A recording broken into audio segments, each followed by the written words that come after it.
Folks, do you remember this clip? The clip heard around the world. The clip that will be following Angel Reese for the rest of her career. As long as her games don't sell out, as long as her games don't attract a good number of celebrities, as long as her games don't have any type of viewership motion, for lack of better terms, as long as all those three facts remain the same, this clip is going to follow her forever. Have you ever noticed how the loudest claims often fall apart under the simplest questions? Ask someone to support their bold statements with real proof. Recently, a Chicago Sky reporter confronted Angel Reese about her bold claim from last season. People watch women's basketball because of Me Too. Her two-word reply has since gone viral, but not in a good way. I'll share that awkward moment shortly. The real story, however, lies in the numbers. Is Reese truly the main attraction, or has she been riding Caitlin Clark's coattails all along? Let's dive into this amusing case of foot-in-mouth syndrome, and remember not to make promises you can't keep. It's been so long since I've seen this clip, I forgot how arrogant Angel Reese sounded. I forgot how full of herself Angel Reese sounded. I forgot not only how nasty she sounded, the nasty facial expressions coinciding with her answer. You can see it clear as day. It's written on her face. She's disgusted that she's not getting the credit that she deserves. Remember when Angel Reese confidently claimed, "People watch women's basketball because of Me Too"? Well, that bold statement from last season's WNBA just collided spectacularly with reality. It seems the phrase "reality is coming" Sorry, young lady. Nobody knows who you are. Nobody would be watching the WNBA additionally for you. This is all about Caitlin Clark. Caitlin Clark is bringing the money to the game, the planes to the game, the TV viewership. The WNBA is on fire because of Caitlin Clark. At the height of her rivalry with Caitlin Clark, Reese portrayed herself not just as a top player, but as a major draw for viewers. After LSU's win over Iowa a couple of years ago, Reese didn't just step into the spotlight. She owned it, insisting. She was equally responsible for the record-breaking viewership alongside Clark. Her message was clear. Women's basketball needs... So Angel Reese was asked about this exact statement, and she decided to duck it. Fast forward to a recent Chicago Sky press conference launching the 2025 season. A reporter directly asked Reese if she still stood by her bold claim that people watched women's basketball because of her too.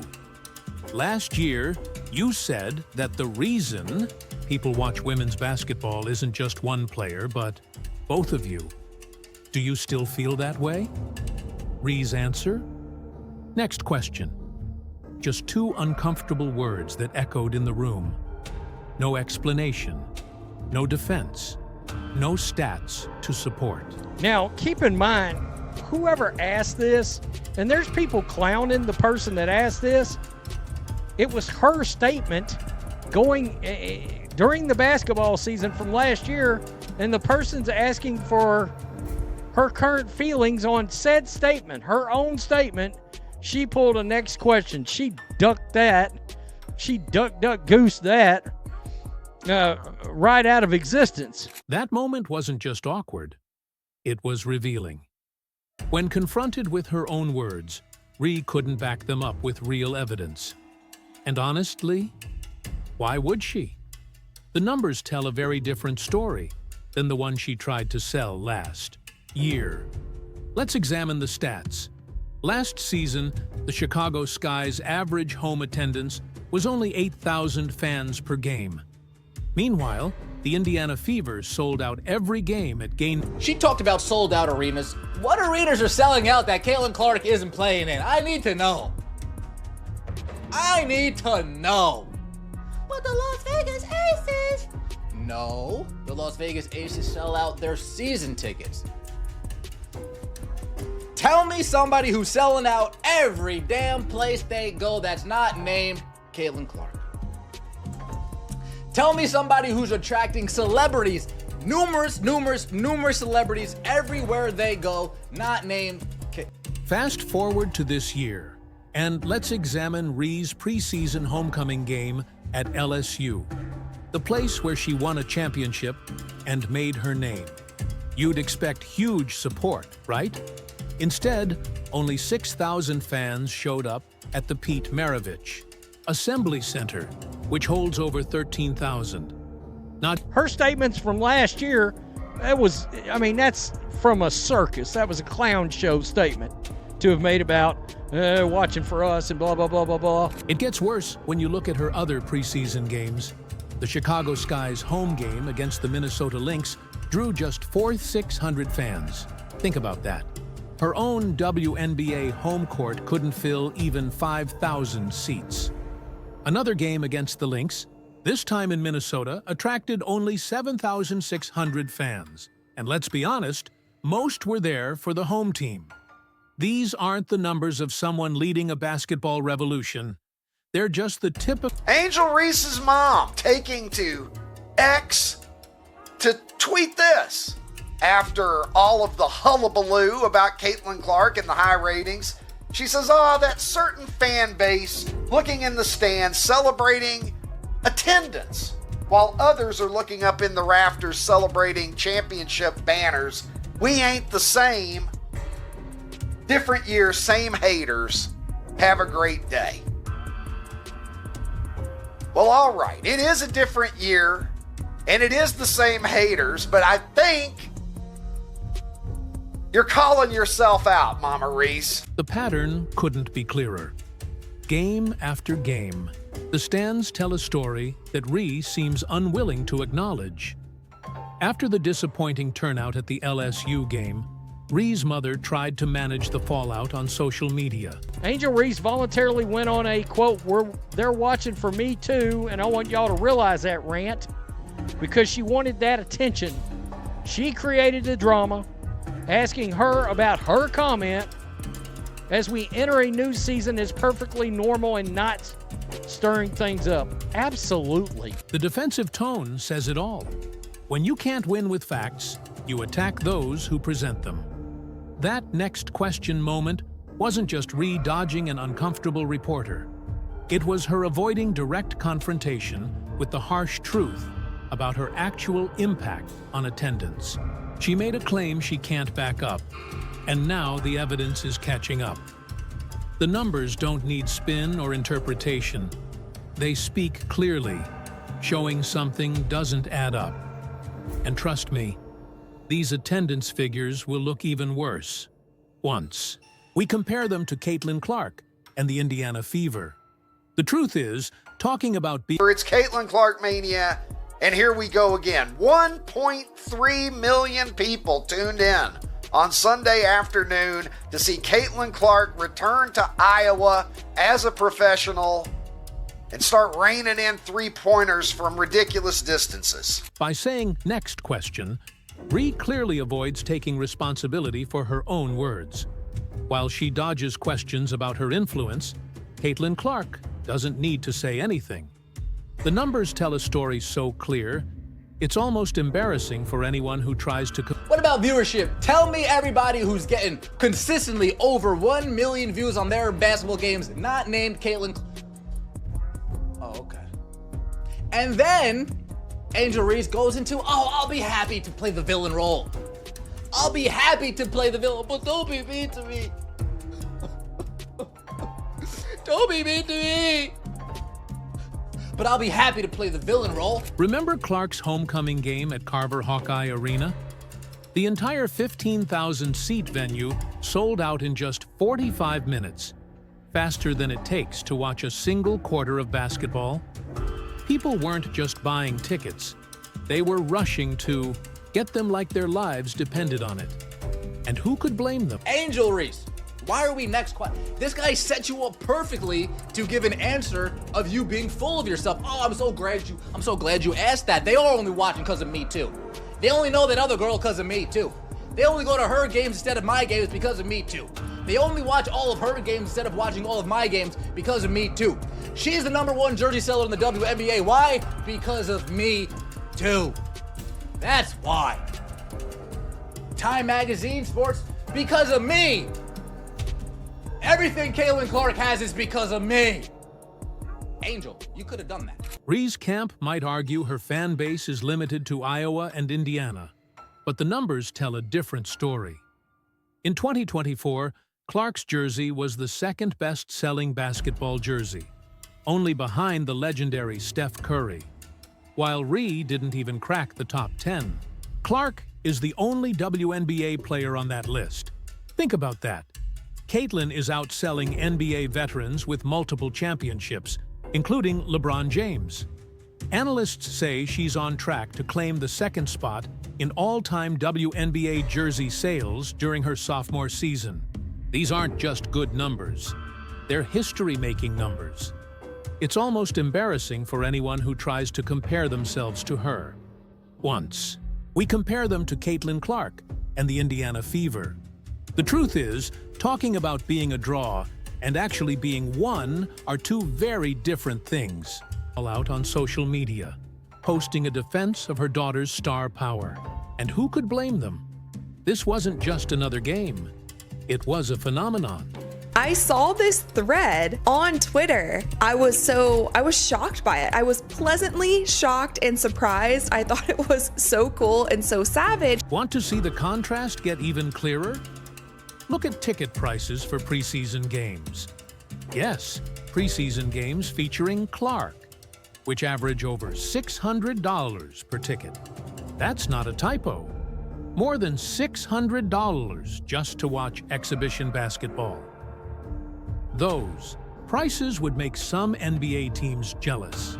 In fact, that average is the highest ever recorded for any basketball game at any level, including men's and women's college games. Clark didn't just break records, she shattered them.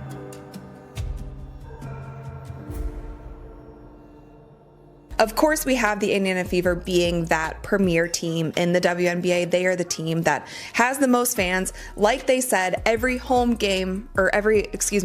game turns into a home game. Like they know that they have that fan. The impact goes far beyond just filling arenas. Teams scheduled to face the Fever are actually moving their home games to larger NBA venues to meet the demand. This has never happened for Ree or any other player in league history. Then there's the merchandise boom. The Indiana Fever launched their Now You Know campaign centered on Clark, and sales are soaring across all product categories. They even released a tour-style t-shirt that reads, "Every game is a home game," highlighting how Clark draws crowds wherever she plays. The campaign leaves no doubt about what's happening. The Fever have become a must-watch franchise, and everyone knows exactly why. Here we have today, basically clapping back at all of that and proving that they know that they are the moment, they are the Showtime team, they are the biggest team currently in the WNBA. This kind of stuff is not only good for the Indiana Fever, it's good for the entire WNBA. Perhaps the most telling proof of all, the Fever will have 41 out of 44 games nationally televised this season. That's 93% of their schedule. For comparison, this surpasses even the Los Angeles Lakers, who had 39 games on national TV. When a WNBA team gets more national exposure than one of the NBA's flagship franchises, something extraordinary is happening. This unprecedented coverage isn't because TV executives are Clark fans. It's because viewers tune in when she plays. Networks follow money, and money follows viewership. It's that simple. The WNBA knows it too, which is why their latest commercial heavily features Clark. They're doubling down on what works. I think anytime you play with the GOAT of our team, or the GOAT of our game, you're going to learn a lot. You know, you have to be ready for the ball, head on a swivel at all times. And the way that she throws the ball is a lot how DT threw it. I think this is just the younger version of her, so she has a little bit more energy, a little bit more spunk. I miss DT in her prime, but it doesn't mean she wasn't great when I played with her. But honestly, at the end of the day, everybody can shoot, right? If you're cutting and you're open, you're going to get the ball. And so you just have to be ready for that. And I'm excited for that. And I think you'll see 1 through 5 is interchangeable. And so you'll see the 5 bring the ball down. So it's going to be a little different for other teams to play defense against us as well. The story told by attendance figures, merchandise sales, and TV coverage confirms one undeniable truth. Caitlin Clark is the driving force behind the WNBA's recent surge in popularity. She's not just a great player, she's changing the economics of an entire professional sports league. The contrast couldn't be clearer. One player makes bold claims about her impact, but avoids proof when asked. The other quietly transforms the league with measurable, undeniable results. One dodges questions, while the other answers critics with sold-out arenas and record-breaking numbers. This isn't about opinions anymore. It's not about who you like or who plays better. It's about cold, hard facts. And those facts show exactly who's truly pushing women's basketball forward. $1 just to watch exhibition basketball. Those prices would make some NBA teams jealous. In fact, that average is the highest ever recorded for any basketball game at any level, including men's and women's college games. Clark didn't just break records, she shattered them. Did Caitlin Clark make Angel Reese point at the ring finger back at LSU? Did Caitlin Clark make Angel Reese hop up off the bench like a member of Cobra Kai when Kennedy Carter cheap-shotted Caitlin? Does Caitlin Clark make Angel Reese complain about everything? She can't afford to pay her rent. She can't do this. She can't do that. A lot of whining.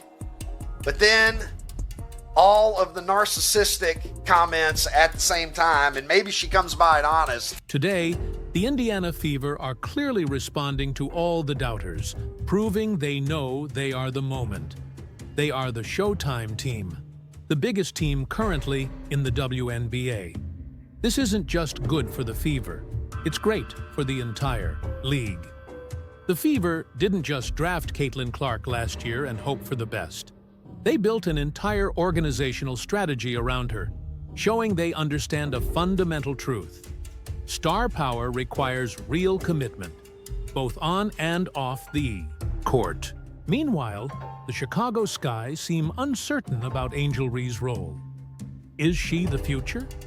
Just another player, a marketing asset, or the team's class clown?